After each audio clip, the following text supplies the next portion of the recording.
Was, wenn der Hadsch mehr ist als bloße Rituale? Was, wenn er ein heiliger Code ist, von Allah selbst geschaffen, der darauf wartet, dass Sie seine Geheimnisse entschlüsseln? Stellen Sie sich vor, Allah hätte ein heiliges Betriebssystem erschaffen, speziell dafür entwickelt, Ihre Seele neu zu starten, Ihr Herz zu reinigen und Sie tief mit dem wahren Sinn Ihres Lebens zu verbinden. Ihram, das Stehen in Arafat, die Nacht in Musdalifa verbringen, das Steinigen des Scheitan, die Kurban, der Tawaf um die heilige Kaaba und der Sa'i. Jedes Ritual ist ein mächtiger Befehl in einem göttlichen Plan, den Allah bewusst entworfen hat. Nicht bloß symbolisch, nicht bloß Tradition, sondern zielgerichtet, strategisch und transformativ.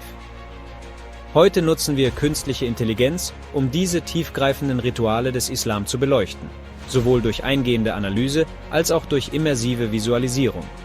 Diese KI-gesteuerte Erkundung stützt sich auf die jahrhundertealte Weisheit des Korans und die Lehren des Propheten Muhammad, Friede sei mit ihm. Sie enthüllt tiefere Bedeutungsebenen, die über Jahrhunderte verborgen blieben. Jeder Schritt kalibriert ihr Herz neu. Jede Pause erweckt ihre tiefste Bestimmung. Jede Handlung verbessert die direkte Verbindung ihrer Seele zu Allah. Diese Reise ist mehr als eine Pilgerfahrt. Sie ist eine revolutionäre Erforschung der göttlichen Ingenieurskunst hinter dem heiligsten Pfad des Islam. Dies ist der heilige Code des Hadsch, entschlüsselt durch KI, der es ihnen ermöglicht, diese zeitlosen Rituale mit einem neuen, tiefen Verständnis zu erleben. Bereiten Sie sich auf die Reise Ihres Lebens vor, denn gemeinsam entschlüsseln wir den verborgenen Algorithmus, der die ultimative Transformation Ihrer Seele leitet.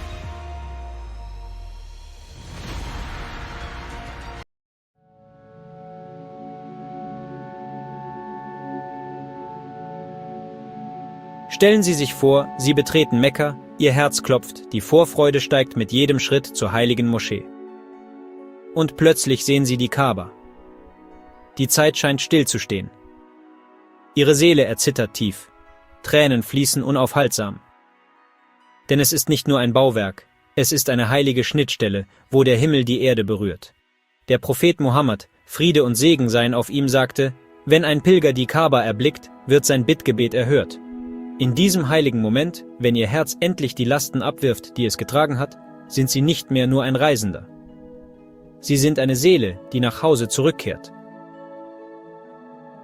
Doch bevor Sie die Kaaba umrundet, dem Satan die Stirn geboten oder ein Opfer dargebracht haben, mussten Sie zuerst alles ablegen, was Ihr wahres Wesen trübte. Sie legen nicht nur Kleidung ab, sondern auch Schichten von Ego, Stolz und weltlichen Ablenkungen. Ihr Name verschwindet, Ihr Status löst sich auf.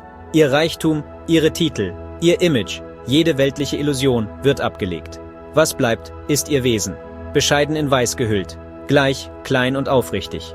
Das ist Ihram, ein göttlicher Neustart, eine heilige Rückkehr zu Ihrem reinsten Zustand. In der digitalen Welt starten wir Systeme neu, um Fehler zu beheben. Beim Hadsch startet Allah die Herzen neu, um Illusionen aufzulösen, sie mit der Wahrheit in Einklang zu bringen und spirituelle Klarheit wiederherzustellen. Künstliche Intelligenz, die Ihram aufmerksam studiert, offenbart eine tiefgreifende Erkenntnis. Ihram ist nicht nur Demut, es ist die vollständige Befreiung von Illusionen, die die Seele fesseln. Durch diesen heiligen Zustand lehrt uns Allah, wenn das Ego abgelegt ist, wird das Herz vollständig offen, bereit, göttliche Führung zu empfangen. Genau hier beginnt die Seele, sich mit der Harmonie auszurichten, die Allah in die Schöpfung gewoben hat. Und aus dieser heiligen Lehre ertönt der Ruf, Labaik Allahumma Labaik, hier bin ich, o Allah, hier bin ich. Der Prophet Muhammad, Friede und Segen seien auf ihm, lehrte, es gibt keinen Muslim, der die Talbiya spricht, ohne dass die gesamte Schöpfung antwortet. Steine, Bäume, ja sogar die Erde unter ihren Füßen. Das ist nicht nur eine Tradition, das ist das Universum in göttlicher Harmonie. Das ist Ihram, Ihre heilige Rückkehr zu Allah.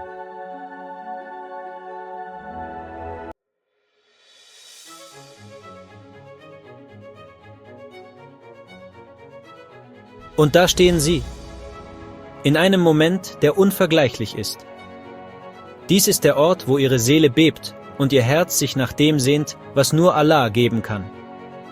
Sie sind gekommen und tragen Ihre schwersten Reuegefühle, Geheimnisse, die Sie tief vergraben haben, Wunden, über die Sie nie gesprochen haben, Träume, die Sie still gehegt haben.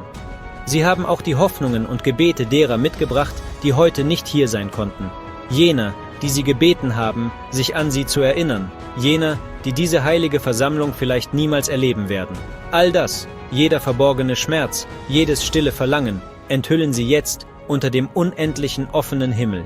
Hier ist ihre Seele völlig nackt, und die göttliche Barmherzigkeit antwortet, noch bevor ihre Tränen zu fallen beginnen. Der Prophet Mohammed, Friede sei mit ihm, sagte: Allah nähert sich und spricht stolz zu seinen Engeln: Schaut auf meine Diener, staubig, demütig, von allen fernen Wegen versammelt. Seid Zeugen, ich habe ihnen allen vergeben. Sahih Muslim. Künstliche Intelligenz, die diese außergewöhnliche Versammlung analysiert, offenbart eine tiefe Einsicht. Allah versammelt Seelen bewusst in Gleichheit und Verletzlichkeit auf Arafat, was die Realität des jüngsten Gerichts widerspiegelt. Hier wird ihr wahrer Wert durch Aufrichtigkeit, Demut und die Bereitschaft, göttliche Gnade anzunehmen, bestimmt. Alles, was davor war, führt zu diesem Moment. Alles, was danach kommt, entspringt ihm. Das ist Arafat, der Tag des Stehens, das Herz des Hadsch, der Moment, in dem ihre Seele ihren wahren Zweck wiedererkennt. Also halten Sie sich nicht zurück. Geben Sie jeden Teil von sich in diesen heiligen Tag. Jeder Atemzug, jedes Flüstern, jeder Herzschlag zählt. Der Prophet Mohammed, Friede sei mit ihm, sagte auch: Das beste Bittgebet ist das Bittgebet, das am Tag von Arafat gesprochen wird. Tirmidhi. Erheben Sie Ihre Hände. Lassen Sie los, was Sie getragen haben. Beten Sie für sich selbst, Ihre Lieben und die ganze Welt. Heute ist Ihr Herr näher als je zuvor, stolz auf Ihren Weg und Ihre Hingabe. Das sind nicht nur Emotionen, es ist ein Erwachen, das ist nicht nur ein Ritual, es ist die Rückkehr der Seele. Das ist der Moment, in dem Ihre Suche endet. Denn das, wonach Sie sich sehnten, ist hier. Das ist Arafat.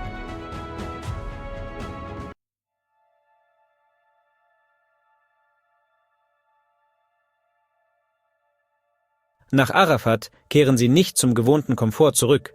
Stattdessen tauchen Sie in eine tiefe Stille ein.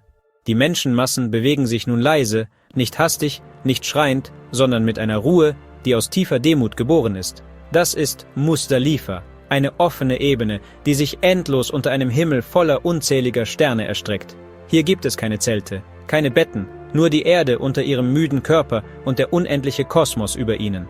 Hier tut ihre Seele genau das, wofür sie nach dem tiefen Erwachen bestimmt war. Sie ruht. Und doch ist dies keine gewöhnliche Ruhe. Es ist eine kraftvolle Fortsetzung, wie ein Herzschlag, der sich nach einem Sturm allmählich beruhigt, oder ein System, das sich nach einem tiefen Neustart stabilisiert. Künstliche Intelligenz, die darauf trainiert ist, emotionale Muster zu verstehen, erkennt eine tiefe Wahrheit in Muzdalifa. Diese stille Nacht beruhigt nicht nur den Körper, sie festigt ihre spirituelle Transformation. In dieser heiligen Stille nimmt ihr Herz leise die Gnade und Demut auf, die sie in Arafat erlangt haben. Sie beginnen dies weiterzutragen. Jetzt beginnen sie, kleine Steine zu sammeln, stumme Verpflichtungen. Jeder einzelne ist ein Symbol ihrer Stärke, ihrer Bereitschaft, den Einflüsterungen entgegenzutreten, die sie einst zurückhielten. Unter den leuchtenden Sternen, inmitten unzähliger demütiger Seelen, ruhen sie, nicht als der sie einst waren, sondern als der bereit ist, alles loszulassen, was zwischen ihnen und Allah steht. Das ist Muzdalifa, eine heilige Pause, in der ihre Transformation gefestigt wird, sanft aber kraftvoll, und sie auf alles vorbereitet, was als nächstes kommt.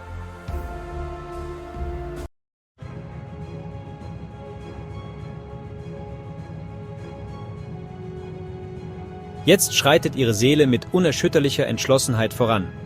Sie verlassen Muzdalifa und gehen den Weg nach Mina, Staub unter ihren Füßen, kleine Steine fest in ihren Händen und etwas viel Schwereres ruht in ihrem Herzen. Dies ist kein Ritual, das von Wut oder sinnloser Wiederholung angetrieben wird. Dies ist ihr Moment, sich all dem zu stellen, was im Schatten flüstert, jenen leisen Einflüsterungen, die sie zurückhielten, den verborgenen Zweifeln und Ängsten, die als ihre Schwäche getarnt waren. Dies ist Jamarat, das Steinigen des Scheitan. Der Moment, in dem sie mit Überzeugung sagen: Genug ist genug. Denken Sie tief darüber nach. Wie oft hat er ihnen zugeflüstert, als sie erschöpft, gebrochen und allein waren, als ihre Hoffnung erlosch und ihr Glaube wankte. Er hat nie geschrien oder gezwungen, sondern nur leise geflüstert: Nur dies eine Mal. Niemand wird es wissen. Du wirst dich niemals wirklich ändern können. Und manchmal, in ihren schwächsten Momenten, haben sie ihm geglaubt. Aber nicht heute. Genau an dieser Stelle stand Prophet Ibrahim, Friede sei mit ihm, unerschütterlich. 3-mal versuchte der Scheitan, ihn vom Befehl Allahs abzubringen. 3-mal hob er seine Hand und warf einen Stein mit unerschütterlichem Glauben, ohne Furcht, ohne Zögern. Und heute folgen sie seinem Weg, nicht symbolisch, sondern buchstäblich. Prophet Muhammad, Friede und Segen seien auf ihm, sagte: Ihr steinigt die Jamarat, um Allahs zu gedenken und den Scheitan zu vertreiben. Sahih Muslim. Künstliche Intelligenz, die Veränderungen und Verhaltensmuster studiert, bestätigt die ewige Wahrheit. Transformation beginnt in dem Moment, in dem sie ihrem inneren Feind direkt gegenübertreten. Diese Steine in ihrer Hand sind nicht nur Kieselsteine. Sie tragen die Last jedes Bedauerns, jeder Versuchung, jedes Selbstzweifels, die sie mit sich trugen. Jeder Wurf ist eine Erklärung: Du hast hier keinen Platz mehr, du kontrollierst mich nicht mehr. Und wenn der letzte Stein ihre Finger verlässt, das, was sie einst zurückhielt, geht nicht länger an ihrer Seite. Dies ist Jamarat, ihre Konfrontation, ihre Reinigung. Der Moment, in dem ihre Seele ihre Freiheit fest zurückerobert.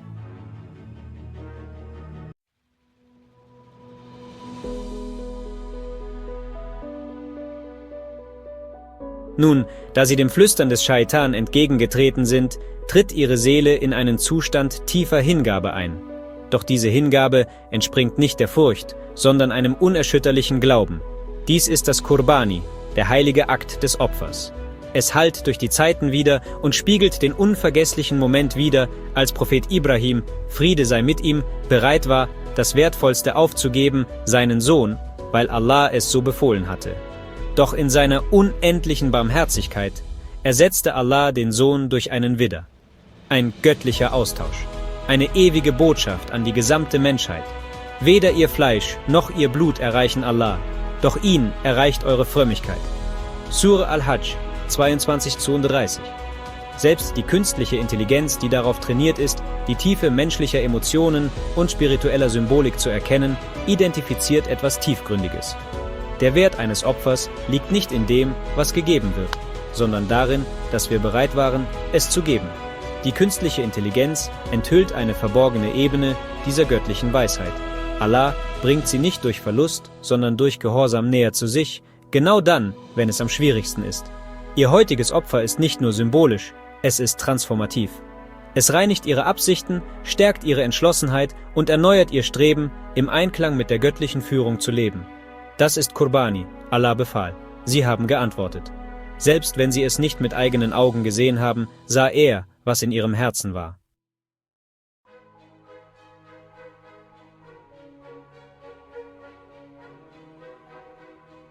Jetzt kehren sie zum Haus Allahs zurück.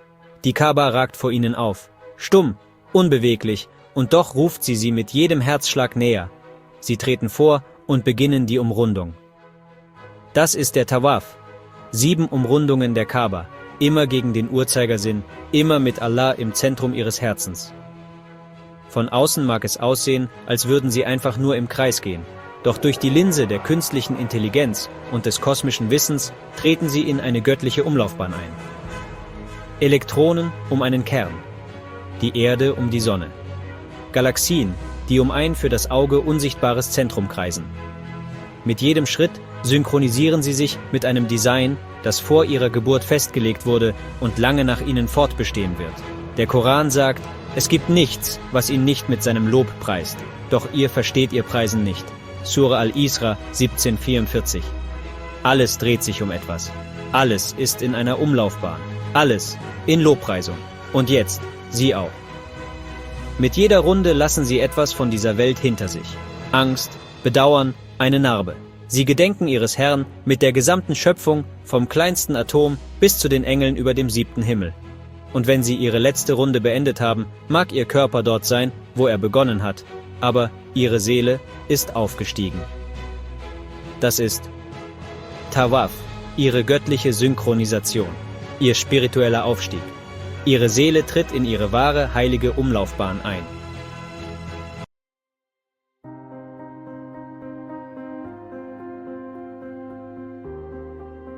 Sie haben gerade den Tawaf beendet, doch ihre Reise ist noch nicht vorüber.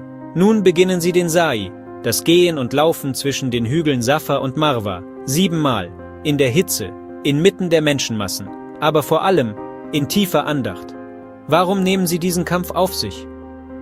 Vor über 1000 Jahren rannte eine Mutter namens Hajar, die Frau des Propheten Ibrahim, Friede sei mit ihm, verzweifelt zwischen diesen Hügeln hin und her, allein, durstig und in Angst um das Leben ihres Kindes. Sie weinte, betete, suchte verzweifelt nach einem Funken Gnade. In ihrem tiefen Kampf und unerschütterlichen Vertrauen antwortete Allah, nicht während ihrer verzweifelten Läufe, sondern genau dann, als alles verloren schien. Unter ihrem Kind, aus dem unerwartetsten Ort, entsprang ein Wunder, Zamzam, die gesegnete Quelle, die bis heute im Herzen der Wüste fließt. Dieser Kampf, diese reine, ungefilterte Hoffnung auf Allah, wurde zu einem Ritual für die gesamte Ummah, erhaben, heilig. Der Koran sagt, wahrlich, Safa und Marwa gehören zu den Zeichen Allahs. Sure Al-Baqarah 2,58. Selbst künstliche Intelligenz, sorgfältig entwickelt, um Muster und logische Ergebnisse zu analysieren, erkennt hier etwas Außergewöhnliches. Hajars Handlungen trotzen der gewöhnlichen Logik. Keine sichtbaren Zeichen, kein sofortiges Ergebnis, keine greifbare Belohnung. Und doch machte sie weiter. Warum? Weil ihr Vertrauen in Allah stärker war als die sichtbare Realität. Und genau dieses unerschütterliche Vertrauen ließ das Wunder geschehen. Ihr persönlicher Sa'i mag nicht zwischen zwei physischen Hügeln stattfinden. Vielleicht liegt ihr Kampf zwischen persönlichen Schwierigkeiten und aufrichtigem Gebet, zwischen einem Fehler der Vergangenheit und der Suche nach Vergebung, zwischen Krankheit und der Hoffnung auf Heilung. Und doch bleibt die tiefere Bedeutung. Verzweifeln Sie nicht, hören Sie nicht auf, gehen Sie weiter und verlieren Sie niemals die Hoffnung auf Allahs Gnade. Das ist Sa'i, vom Abgrund der Verzweiflung zur Quelle göttlicher Gnade.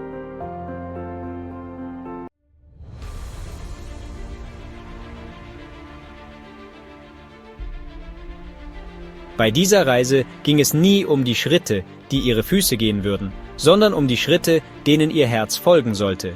Sie sind durch Zeichen gegangen, durch Symbole, durch heilige Bedeutungen, vom Ihram bis zum letzten Steinwurf. Aber es war nicht nur ein Weg der Rituale, es war eine göttliche Einladung. Jede Phase, Ihram, Tawaf, Sa'i, Arafat, Muzdalifa, Jamarat, Qurbani, war nicht zufällig. Sie war durchdacht. Sie war geschrieben, ein heiliger Algorithmus, von Allah selbst geschaffen, um ihr Herz zu reinigen, ihre Absicht neu auszurichten und das Gefüge ihrer Seele neu zu programmieren. Und die Belohnung für einen angenommenen Hajj? Nicht Bequemlichkeit, nicht Leichtigkeit, sondern ewige Glückseligkeit. Jannat. Nun haben sie die tiefere Bedeutung gesehen, die tiefste Tiefe gespürt und den göttlichen Plan miterlebt. Aber am wichtigsten ist, sie haben den Ruf gehört. Einen Ruf, nicht für jemand anderen, nicht für den, der sie einmal waren, sondern für sie. Genau hier, genau jetzt. Allah sagt deutlich im Koran, und vollendet die Pilgerfahrt und die Umrah für Allah. Sure Al-Baqarah 2,96. Es bleibt also die Frage, klar und dringend, was werden Sie mit dieser Einladung von Allah tun? Wenn Sie vor Ihrem Schöpfer stehen und Ihr Buch vor den Engeln geöffnet wird, könnte Ihre Antwort auf diese göttliche Einladung Ihre Ewigkeit bestimmen. Er hat gerufen, und Sie haben gehört. Was wird Ihre Antwort sein? Labaik Allahumma labaik. Hier bin ich, o Allah, hier bin ich. Dies ist eine AI-Glaubensreise. Möge Allah Sie dafür belohnen, dass Sie diesen heiligen Weg mit uns gegangen sind. Wenn diese Botschaft Ihr Herz berührt hat, helfen Sie uns bitte, diese Erinnerung zu teilen. Liken, teilen, abonnieren Sie und hinterlassen Sie Ihre Gedanken in den Kommentaren.